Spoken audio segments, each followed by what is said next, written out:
flood. Most people say, because the world was evil, but Genesis chapter 6 suggests something deeper was happening.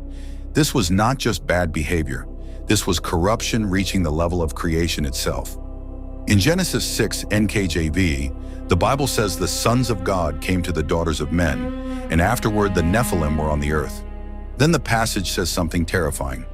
The wickedness of man was great in the earth, and every intent of the thoughts of his heart was only evil continually.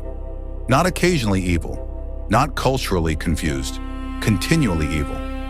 Then Genesis says the earth was corrupt before God and filled with violence. That word matters, because violence means the world was no longer safe for human life. The flood was not God overreacting to human weakness.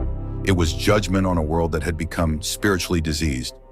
Genesis gives us 3 layers. First, the spiritual boundary was crossed.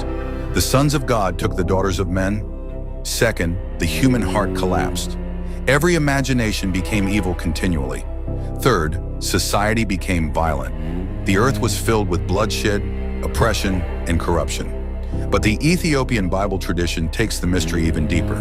In the book of Enoch, the Watchers descend, take women, produce giants, and teach forbidden knowledge, weapons, sorcery, seduction, secrets of heaven and earth. And then Enoch says the earth became filled with blood and unrighteousness.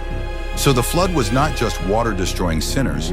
It was God cleansing a world where rebellion had infected humanity, society, and even the order of creation. And this is where the psychology becomes powerful.